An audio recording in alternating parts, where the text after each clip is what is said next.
ओम शांति। आज 2 फरवरी 2024 के ईश्वरी मधुर महावाक्य सुनते हैं। मीठे बच्चे, उच्च पद पाने के लिए बाप तुम्हें जो पढ़ाते हैं उसे ज्यों का त्यों धारण करो, सदा श्रीमत पर चलते रहो। आज की मुरली से प्रश्न है, कभी भी अफसोस ना हो उसके लिए किस बात पर अच्छी तरह विचार करो। उत्तर है, हर एक आत्मा जो पार्ट बजा रही है वह ड्रामा में एक्यूरेट नूंधा हुआ है। यह अनादि और अविनाशी ड्रामा है।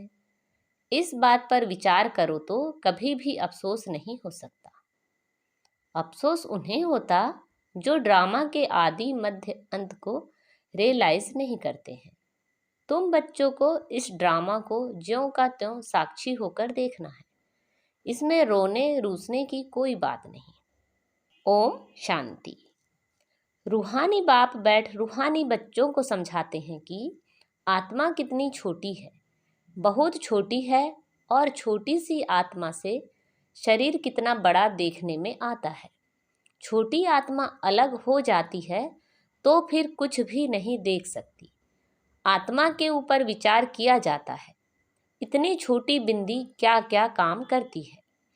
मैग्नीफाई ग्लास होते हैं, उनसे छोटे छोटे हीरों को देखा जाता है, कोई दाग आदि तो नहीं है। तो आत्मा भी कितनी छोटी है, कैसे मैग्नीफाई ग्लास है, जिससे देखते हो रहती कहाँ है, क्या कनेक्शन है। इन आँखों से कितना बड़ा धरती आसमान देखने में आता है।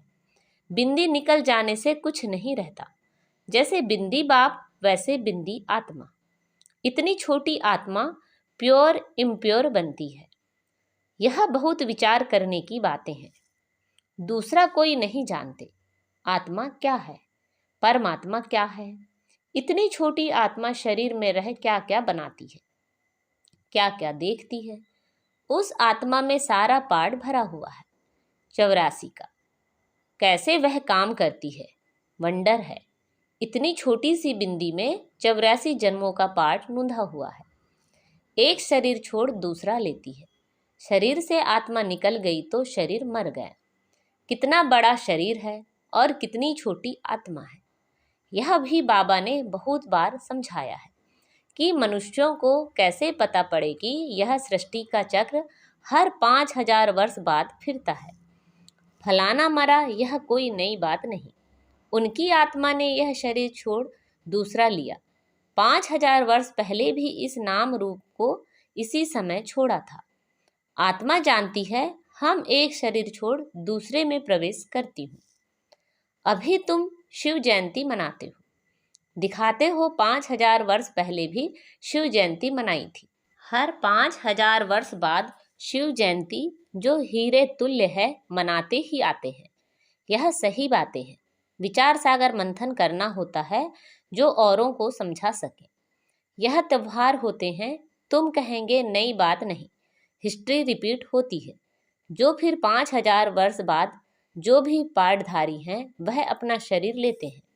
एक नाम रूप देश काल छोड़ दूसरा लेते हैं। इस पर विचार सागर मंथन कर ऐसा लिखें जो मनुष्य वंडर खाएं। बच्चों से हम पूछते हैं ना, आगे कब मिले हो।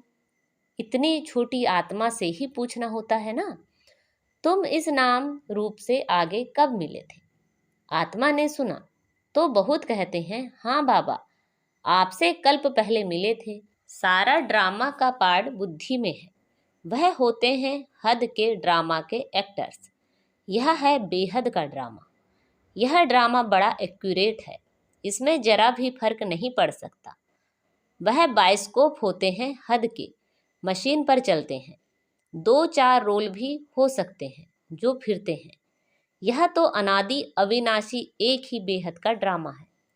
इसमें कितनी छोटी आत्मा एक पार्ट बजाए फिर दूसरा बजाती है। 84 जन्मों का कितना बड़ा फिल्म रोल होगा।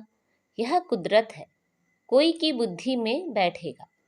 है तो रिकॉर्ड मिसल, बड़ा वंडरफुल है। 84 लाख तो हो ना सके। 84 का ही चक्र है, इनकी पहचान कैसे दी जाए। अखबार वालों को भी समझाओ तो डालेंगे। मैगजीन में भी घड़ी घड़ी डाल सकते हैं। हम इस संगम के समय की ही बातें करते हैं। सतयुग में तो यह बातें होगी नहीं, ना कलयुग में होंगी। जानवर आदि जो कुछ भी हैं सबके लिए कहेंगे, फिर 5,000 वर्ष के बाद देखेंगे, फर्क नहीं पड़ सकता। ड्रामा में सारी नूंद है। सतयुग में जानवर भी बहुत खूबसूरत होंगे। यह सारी वर्ल्ड की हिस्ट्री ज्योग्राफी रिपीट होगी।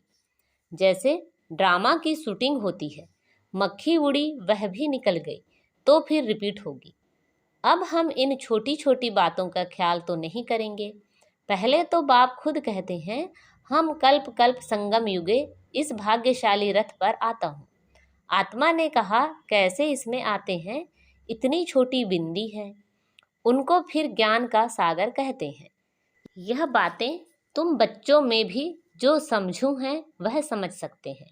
हर 5,000 वर्ष के बाद मैं आता हूँ। कितनी यह वैल्यूबल पढ़ाई है। बाप के पास ही एक्यूरेट नॉलेज है जो बच्चों को देते हैं। तुम्हारे से कोई पूछे, तुम झट कहेंगे सतयुग की आयु 1250 वर्ष की है। एक एक जन्म की आयु 150 वर्ष होती है। कितनी पाड़ बचता है। बुद्धि में सारा चक्र फिरता है। हम 84 जन्म लेते हैं। सारी सृष्टि ऐसे चक्र में फिरती रहती है। यह अनादि अविनाशी बना बनाया ड्रामा है। इसमें नई एडिशन हो नहीं सकती। गायन भी है, चिंता ताकि कीजिए जो अनहोनी होए। जो कुछ होता है ड्रामा में नूंद है, साक्षी होकर देखना पड़ता है। उस नाटक में कोई ऐसा पार्ट होता है तो जो कमजोर दिल वाले होते हैं वो रोने लग पड़ते हैं। है तो नाटक ना, यह रियल है। इसमें हर आत्मा अपना पार्ट बजाती है। ड्रामा कभी बंद नहीं होता है। इसमें रोने रुसने की कोई बात नहीं। कोई भी नई बात थोड़े ही है। अफसोस उनको होता है जो ड्रामा के आदि मध्य अंत को रियलाइज नहीं करते। यह भी तुम जानते हो। इस समय जो हम इस ज्ञान से पद पाते हैं, चक्र लगाकर फिर वही बनेंगे।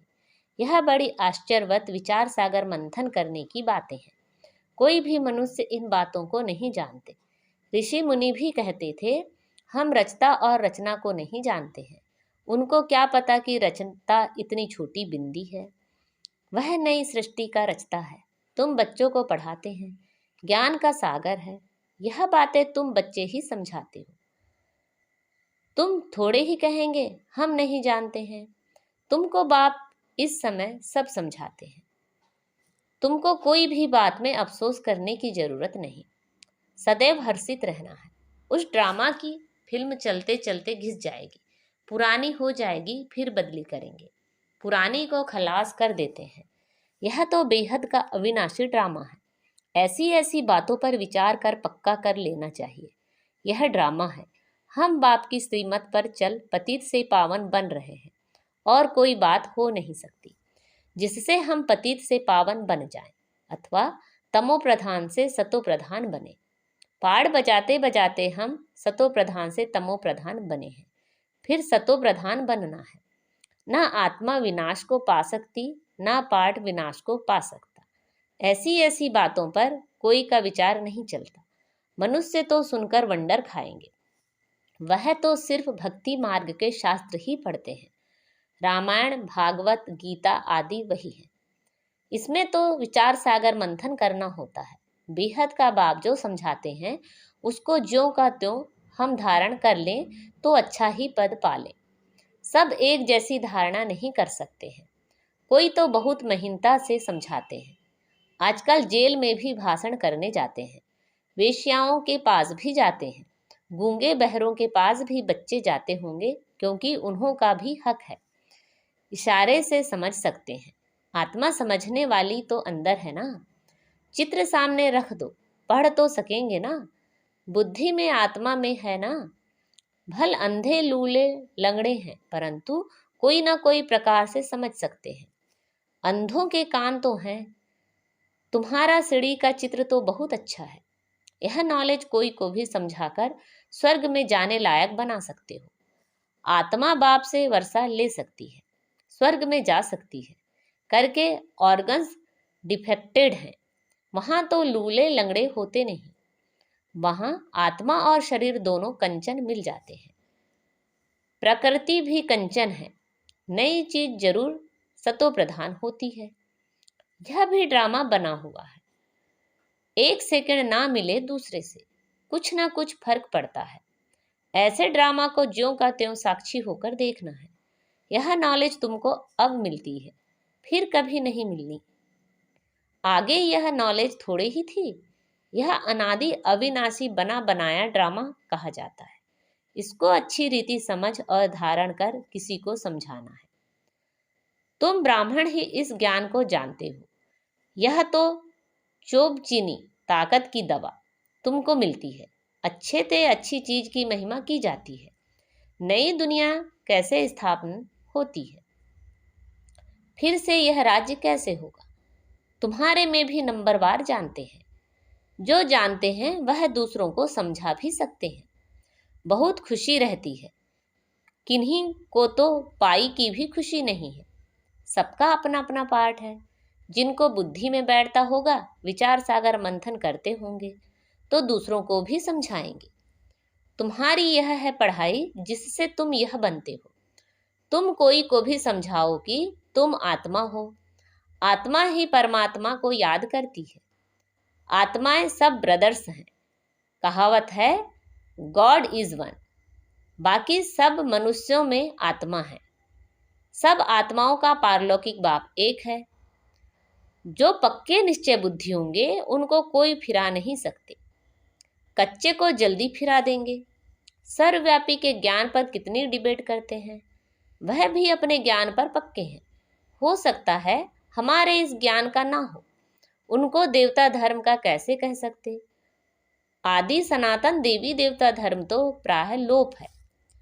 तुम बच्चों को मालूम है हमारा ही आदि सनातन धर्म पवित्र प्रवृत्ति वाला था। अब तो अपवित्र हो गया है। जो पहले पूज्य थे वही पुजारी बन पड़े हैं। बहुत पॉइंट्स कंठ होंगी तो समझाते रहेंगे। बाप तुमको समझाते हैं, तुम फिर औरों को समझाओ कि यह सृष्टि चक्र कैसे फिरता है। सिवाय तुम्हारे और कोई नहीं जानते। तुम्हारे में भी नंबरवार है। बाबा को भी घड़ी घड़ी पॉइंट्स रिपीट करनी पड़ती है, क्योंकि नए नए आते हैं। शुरू में कैसे स्थापना हुई तुम्हारे से पूछेंगे, फिर तुमको भी रिपीट करना पड़ेगा। तुम बहुत बिजी रहेंगे। चित्रों पर भी तुम समझा सकते हो, परंतु ज्ञान की धारणा सबको एक रस तो नहीं हो सकती है। इसमें ज्ञान चाहिए, याद चाहिए, धारणा बड़ी अच्छी चाहिए। सतो प्रधान बनने के लिए बाप को याद जरूर करना है। कई बच्चे तो अपने धंधे में फंसे रहते हैं, कुछ भी पुरुषार्थ ही नहीं करते। यह भी ड्रामा में नूंद है। कल्प पहले जिन्होंने जितना पुरुषार्थ किया है उतना ही करेंगे। पिछाड़ी में तुमको एकदम भाई भाई होकर रहना है। नंगे आए हैं नंगे जाना है। ऐसा ना हो पिछाड़ी में कोई याद आ जाए। अभी तो कोई वापस जा ना सके। जब तक विनाश ना हो स्वर्ग में कैसे जा सकेंगे। जरूर या तो सूक्ष्म वतन में जाएंगे या यहाँ ही जन्म लेंगे। बाकी जो कमी रही होगी उसका पुरुषार्थ करेंगे। वह भी बड़े हो तब समझ सके। यह भी ड्रामा में सारी नूंद है। तुम्हारी एक रस अवस्था तो पिछाड़ी में ही होगी। ऐसे नहीं लिखने से सब याद हो सकता है। फिर लाइब्रेरीज आदि में कितनी किताबें क्यों रहती है। डॉक्टर वकील लोग बहुत किताबें रखते हैं, स्टडी करते रहते हैं। वह मनुष्य मनुष्य के वकील बनते हैं। तुम आत्माएं आत्माओं के वकील बनती हो। आत्माएं आत्माओं को पढ़ाती हैं। वह है जिस्मानी पढ़ाई, यह है रूहानी पढ़ाई। इस रूहानी पढ़ाई से फिर 21 जन्म कभी भूल चूक नहीं होगी। माया के राज्य में बहुत भूल चूक होती रहती है, जिस कारण से सहन करना पड़ता है। जो पूरा नहीं पढ़ेंगे, कर्मातीत अवस्था को नहीं पाएंगे, तो सहन करना ही पड़ेगा। फिर पद भी कम हो जाएगा। विचार सागर मंथन कर औरों को सुनाते रहेंगे, तब चिंतन चलेगा। बच्चे जानते हैं कल्प पहले भी ऐसे बाप आया था जिसकी शिव जयंती मनाई जाती है। लड़ाई आदि की तो कोई बात नहीं, वह सब हैं शास्त्रों की बातें। यह पढ़ाई है। आमदनी में खुशी होती है। जिनको लाख होते हैं उनको जास्ती खुशी होती है। कोई लखपति भी होते हैं, कोई कखपति भी होते हैं, अर्थात थोड़े पैसे वाले भी होते हैं। तो जिसके पास जितने ज्ञान रत्न होंगे उतनी खुशी भी होगी। अच्छा, मीठे मीठे से खिलदे बच्चों प्रति माता पिता बाप दादा का याद प्यार और गुड मॉर्निंग। रूहानी बाप की रूहानी बच्चों को नमस्ते। हम सब रूहानी बच्चों की रूहानी माता पिता बाप दादा को याद प्यार गुड मॉर्निंग और नमस्ते। आज की मुरली से धारणा के लिए मुख्य सार हैं। विचार सागर मंथन कर स्वयं को ज्ञान रत्नों से भरपूर करना है। ड्रामा के राज को अच्छी रीति समझकर दूसरों को समझाना है। किसी भी बात में अफसोस ना कर सदा हर्षित रहना है। अपनी अवस्था बहुत काल से एक रस बनानी है, ताकि पिछाड़ी में एक बाप के सिवाय दूसरा कोई भी याद ना आए। अभ्यास करना है, हम भाई भाई हैं, अभी वापस जाते हैं। बाबा ने हमें वरदान दिया है, अलबेलेपन की लहर को विदाई दे, सदा उमंग उत्साह में रहने वाली समझदार आत्मा भव। कई बच्चे दूसरों को देखकर स्वयं अलबेले हो जाते हैं। सोचते हैं ये तो होता ही है, चलता ही है। क्या एक ने ठोकर खाई तो उसे देखकर अलबेलेपन में आकर खुद भी ठोकर खाना, यह समझदारी है? बाप दादा को रहम आता है कि ऐसे अलबेले रहने वालों के लिए पश्चाताप की घड़ियां कितनी कठिन होगी। इसलिए समझदार बन अलबेलेपन की लहर को, दूसरों को देखने की लहर को मन से विदाई दो। औरों को नहीं देखो, बाप को देखो। आज का स्लोगन है, वारिस क्वालिटी तैयार करो, तब प्रत्यक्षता का नगाड़ा बजेगा। अच्छा, ओम शांति।